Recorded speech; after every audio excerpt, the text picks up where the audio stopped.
6. The Sandy Road.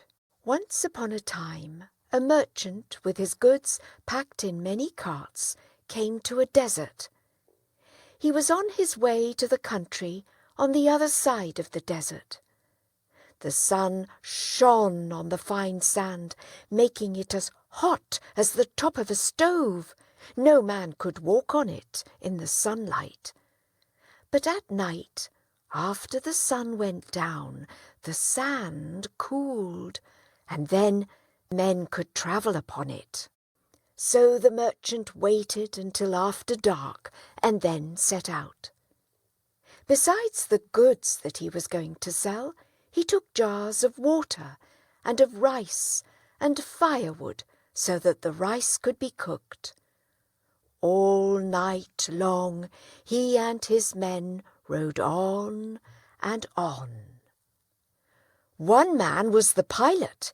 He rode first, for he knew the stars, and by them he guided the drivers.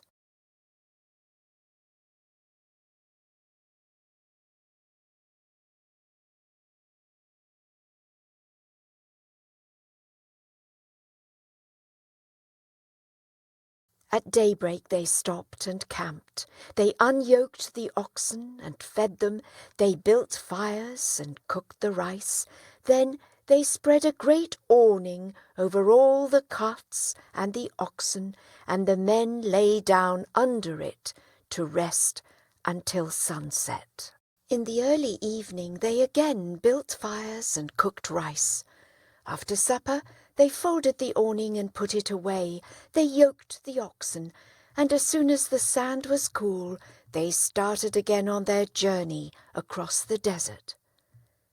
Night after night they travelled in this way, resting during the heat of the day.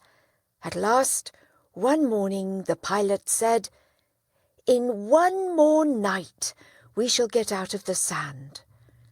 The men were glad to hear this, for they were tired.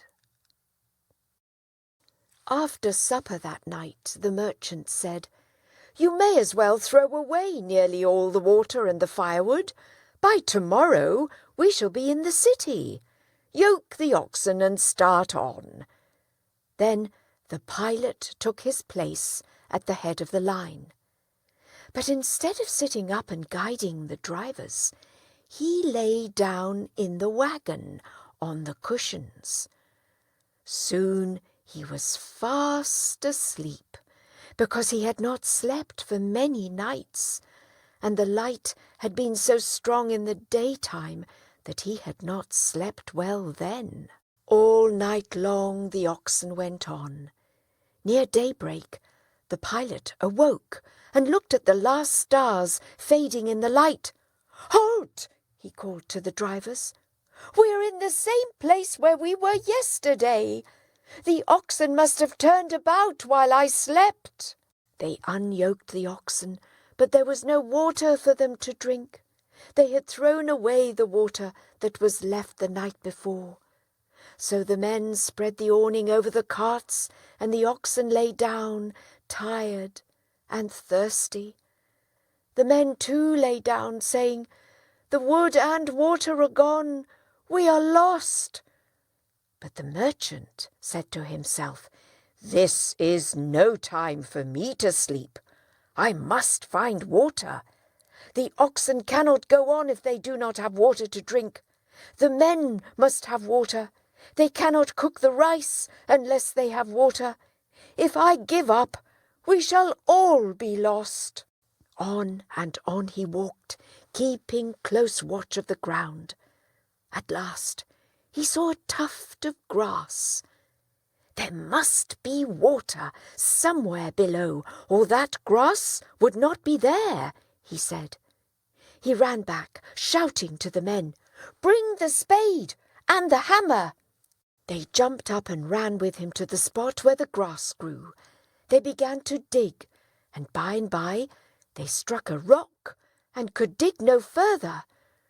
Then the merchant jumped down into the hole they had dug and put his ear to the rock. "I hear water running under this rock," he called to them. We must not give up." Then the merchant came up out of the hole and said to a serving lad, "My boy, if you give up, we are lost. You go down and try." The boy stood up straight and raised the hammer high above his head and hit the rock as hard as ever he could. He would not give in. They must be saved. Down came the hammer. This time the rock broke, and the boy had hardly time to get out of the well before it was full of cool water.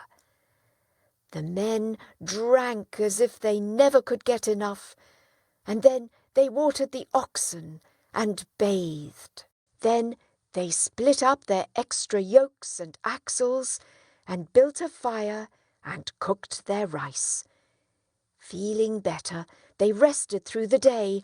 They set up a flag on the well for travellers to see. At sundown, they started on again, and the next morning reached the city, where they sold the goods and then returned home.